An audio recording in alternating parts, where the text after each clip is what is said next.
नमस्कार, ABP Marathi news मध्ये आपले स्वागत आहे। नवरात्री आणि नव अवतार उत्सव नवरात्रीचा जागर विचारांचा नवरात्री उत्सव विशेष 2024। धर्मशास्त्रानुसार आपण आज नवरात्र उत्सव मोठ्या उत्साहात साजरा करत असतो।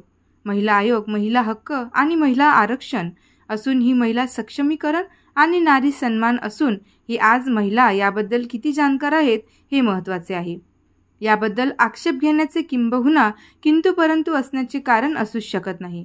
परंतु जगद्गुरु तुकाराम महाराज ज्याप्रमाणे म्हणतात, सत्य सत्याशी मन केले ग्वाही, मानियले नाही बहुमता। याच आधारे नवरात्री उत्सव आणि नवदुर्गा उत्सव साजरा करताना आपण या जगाला नाहीतर विश्वाला एक विचार देऊन ज्यांची स्त्रियत्वाची कल्याणकारी प्रेरणा निर्माण करत काळानुसार त्या वेळी घेतलेली भूमिका आणि त्यासोबत केलेले समर्पण, त्याग, अन्यायाविरुद्धचे बंड आणि त्यातून घडलेले नवक्रांती हे आज प्रत्यक्ष जागर घडवून आणणे आणि उत्सव नवरात्रीचा जागर विचारांचा असे म्हणता येईल। आज गावखेड्यापासून तर मोठ्या मोठ्या मेट्रो सिटीपर्यंत आपण हा उत्सव साजरा करत असताना कुठे आई जगदंबेचे मंदिर असतील तिथे नवरात्र उत्सव असतोच। बऱ्याच ठिकाणी नवदुर्गा उत्सव मंडळ मोठ्या प्रमाणात साजरा करत असतात। यासोबतच थोडासा आपण वरील हेडलाईन प्रमाणे विचार केला तर वुमन एम्पॉवरमेंट अँड लॉ। आज नवरात्री उत्सव म्हणजे महिलांची खूप मोठी लगबग असते।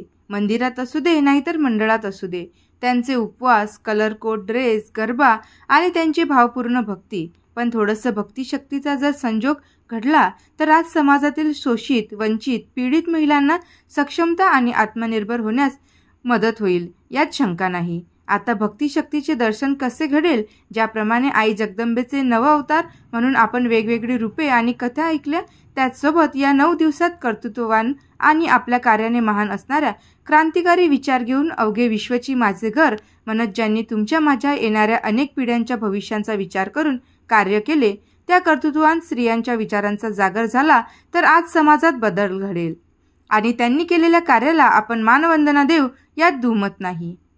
जेव्हा जेव्हा दानव या धर्तीवर उत्मात करत तेव्हा आई जगदंबेने त्यांचा नाश केला। हाच विचार घेऊन आपण भक्तिभावाने आज त्यांचे पूजन करतो। तसेच आजच्या युगात जेव्हा जेव्हा या धर्तीवर महिलांवर अन्याय झाले, अत्याचार झाले, एवढेच नाही तर एखादे साम्राज्य संपण्याच्या मार्गावर असताना क्रांतीची मशाल घेऊन या स्त्रीने जेव्हा विचारातून क्रांती केली, त्यांचा जागर या 9 दिवसात व्हायला पाहिजे की नाही हे आपण ठरवू शकतो। म्हणून आज आपण बघत आहोत सरकारने महिलांना 50% आरक्षण दिले, नव्हे तर महिला पुरुषांच्या खांद्याला खांदा लावून आज देशाच्या कारभारात उभ्या आहेत। आज असे एकही क्षेत्र नसेल त्यात महिला नसतील, हे खूप अभिमानाची आणि कौतुकाची बाब आहे। पण आज ह्या सगळ्यात कुठेतरी कोणी महिला जडून मरत असेल, कुठेतरी मुलगी झाली म्हणून गर्भातच तिचा बळी जात असेल, कुठेतरी सासरी सासुरवास असेल, कुठेतरी एकट्या मुलीला बाहेर भीती वाटत असेल, कुठेतरी बलात्कार घडत असेल तर कुठे जिवंतही जाळले जात असेल। ही आजची परिस्थिती बघून गरज आहे ती भक्तिशक्तींनी परिपूर्ण सक्षम आत्मनिर्भर बनण्याची। त्यासाठी उत्सव नवरात्रीचा आणि जागर विचारांचा असे मी म्हटले आहे। आज गरबा असू दे नाहीतर त्यासोबत महिलांचे विविध खेळ असू दे, यावर मी टीका करणार नाही, कारण त्यांनाही कधी वेळ मिळायला हवा। पण आज भक्तिभावाने हे व्रत करत असताना शक्तिभाव जागृत करण्याची अनुभूती कशी घडेल हे महत्त्वाचे आहे। मग आता विचार करू आपण भक्तीसोबत शक्तीचा। आजही आपण सुखाने श्वास घेत आहोत आणि स्वराज्यात जगत आहोत। त्या स्वराज्याच्या जननी राजमाता राष्ट्रमाता जिजाऊ आऊसाहेब ज्यांनी या देशाला एक नव्हे तर 2 छत्रपती घडवून दिले, ज्यांनी स्वतंत्र, समता, न्याय, बंधुता विचार रुजवून छत्रपती शिवाजी महाराजांना स्वराज्य निर्मितीची प्रेरणा दिली, नव्हे तर स्वराज्य स्थापन करण्यात फार मोलाचे योगदान देऊन सर्वसामान्यांच्या मनात अन्यायाविरुद्ध पेटून उठण्याची जिद्द ज्यांनी आमच्या मनामनात निर्माण केली, त्या राजमाता राष्ट्रमाता जिजाऊ। माझा पुत्र गेला तरी 72, पण सर्वसामान्यांचे स्वराज्य उभे झाले पाहिजे, इथली प्रजा ही सुखी आणि समृद्ध निडर असावी असे स्वराज्य शिकवण देणाऱ्या स्वराज्य जननी राजमाता राष्ट्रमाता मासाहेब जिजाऊ यांना पहिलं वंदन। चूल आणि मूल या अंधश्रद्धेतून बाहेर पडून ज्यांनी शिक्षणाची गंगोत्री प्रत्येकाच्या दारापर्यंत पोहोचून शिक्षणाचे महत्त्व पटवून दिले। आज गावाचा कारभार करणाऱ्या सरपंच असो की देशाचा कारभार करणाऱ्या राष्ट्रपती असोत, प्रत्येकाला शिक्षणाचा अधिकार दिला। त्यासाठी त्याग समर्पण करून शिक्षणरूपी अलंकार देऊन सक्षम केलं। त्या सावित्रीमाई यमापासून प्राण वाचवणाऱ्या सावित्रीचे भक्तीचे दर्शन आहे तर सावित्रीमाई फुले नारी शक्तीचे दर्शन आहेत हे विसरून चालणार नाही। यशस्वी पुरुषामागे एक कणखर स्त्री असते, याचे ज्वलंत उदाहरण म्हणजे माता रमाई भीमराव आंबेडकर। बाबासाहेब सोबत खडतर प्रवास घडत असताना ज्या बाबासाहेबांसोबत खांद्याला खांदा लावून उभ्या होत्या त्या माता रमाई जेव्हा देशाचा कारभार बाबासाहेब करत होते तेव्हा त्यांच्या सोन्याचा संसार करून त्याग, समर्पण आणि परिस्थितीसोबत 2 हात करून खंबीर राहिल्या त्या माता रमाई यांना वंदन. अनिष्ट रूढी परंपरा अंधश्रद्धेला न जुमानता, सती न जाता एका हातात शास्त्र तर एका हातात शस्त्र घेऊन 29 वर्ष राज्यकारभार चालवणारी स्त्री म्हणजे माता अहिल्याराणी होळकर, ज्यांनी स्त्रियांची पहिली फौज उभारून त्यांना संरक्षणाचे धडे देऊन तटस्थ केलं. असा गौरवशाली इतिहास घडवणाऱ्या माता अहिल्याबाई होळकरांना वंदन. राजा संपला म्हणजे त्याचे राज्य संपते या वाक्याला पुरेपूर उधळून लावून औरंगजेबाचे नीच विचार तिने सह्याद्रीच्या मातीत तुडवले.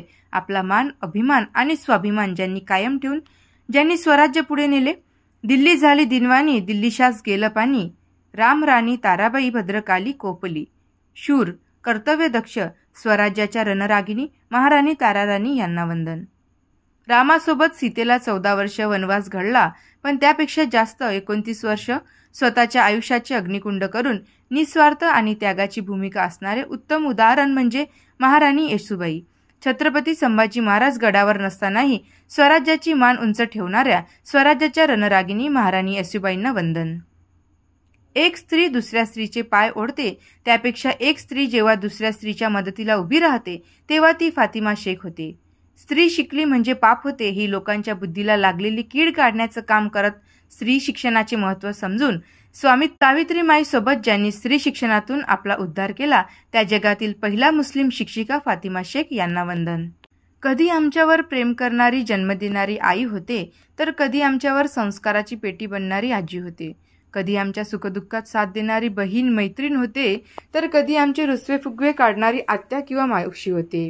प्रत्येक घटकात विभागलेली ही स्त्री आमच्यासाठी कायमच महत्त्वाची. गृहिणीपासून तर रोज नात्याच्या बंधनाला, रोज नव्या आव्हानांना पेलते ही आहे. म्हणूनच हे जग इतके सुंदर आहे. अशा सर्व कर्तृत्ववान स्त्रियांना वंदन. ही काही ठराविक ज्वलंत उदाहरणे आहेत ज्यात भक्तीसोबत शक्तीचे दर्शन घडते. आता जागर विचाराचा घालत असताना अशा वैचारिक व्याख्यानमालेचे आयोजन असू दे किंबहुना अशा असंख्य प्रेरणादायी स्त्रियांचे उदाहरणं 9 दिवसात आपण कशा पद्धतीने प्रचार प्रसार करू याचा प्रयत्न असू देत, म्हणजे आज परिवर्तन घडेल यात शंका नाही. आज ऑफिसमध्ये काम करणारी स्त्री असेल आणि तिला तिथे काम करताना भीती वाटत असेल, आज एखाद्या रस्त्याने एकटी स्त्री जात असेल आणि तिची अब्रू लुटल्या जाऊन तिला मारणे असेल, त्याहूनही आज स्त्री भ्रूण हत्या असेल तर आपल्यामधील एक मोठी अंधश्रद्धा असल्याचे जाणवते. ज्या स्त्रीने आपले सौभाग्य घालवले त्यांना तर संसाररूपी सर्वच गोष्टीपासून दूर किंवा वेगळे ठेवले जाते. आज नवरात्री उत्सव साजरा करत असताना आपल्याला कळायला पाहिजे, एखादा शेतकरी आत्महत्या करून आपले जीवन संपवत असेल किंवा एखादा जवान आपली देशसेवा करताना शहीद झाला असेल किंवा एखादी विधवा स्त्री असेल तर त्या स्त्रीचे आयुष्यही संपल्यासारखेच असते. म्हणजे त्यांना या सगळ्यापासून उत्सवात कुठेही स्थान दिले जात नाही. मग तीही एक स्त्री आहे, मग तिचा गौरव का म्हणून आपण करू नये हा प्रश्न सातत्याने मनात येतो. जगद्गुरु तुकाराम महाराजांच्या उपदेशाप्रमाणे आज वेदांमध्ये, उपनिषदांमध्ये म्हटल्याप्रमाणे आपण सगळे एकाच ब्रह्मतत्वातून निर्माण झालेलो आहोत आणि शेवटी त्यात विलीन पावणार आहोत. तर हा भेदाभेद कशासाठी? सर्वांना नामस्कीर्तन करून परमेश्वराजवळ जाण्याचा अधिकार आहे. त्यामुळे आपण स्त्रिय तत्वात देवीचे रूप बघत असू तर आयुष्यात त्यांचा सन्मान करणे गरजेचे आहे आणि हा सन्मान 9 दिवसांचा नाही तर कायम असायला हवा, हे फार महत्त्वाचे आहे. परंतु आजही या जगात विरोधाभास आणि काही नीच विचारांचा महिषासूर मारण्याची गरज आहे.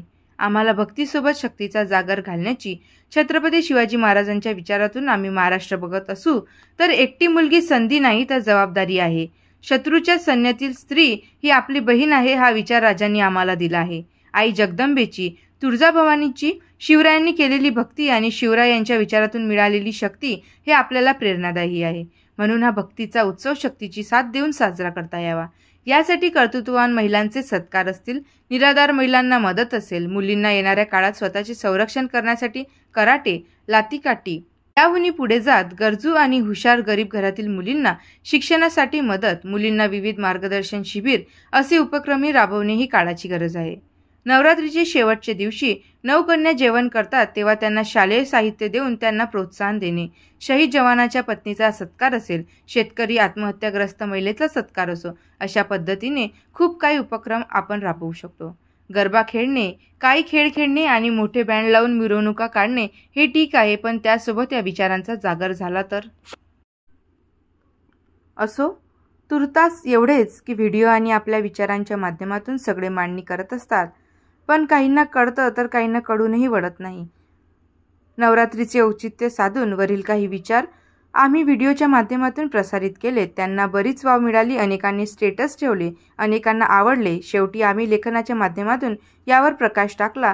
परंपरेतील सर्वच स्वीकारावं असं नसते. वेदांचा तो अर्थ आम्हासीस ठावा, एरवणी व्हावा भार माता, असे तुकोबा लिहितात. परंपरेत अडकून न बसता, अंधश्रद्धेचा बळी न पडता परंपरेसोबत बदलही आवश्यक असतो आणि थोडा काही बदल होऊन जर परिवर्तन होत असेल आणि तेही आपल्यासाठी सुकर असेल तर आपण का नाही करावं, हा शेवटी एकच प्रश्न.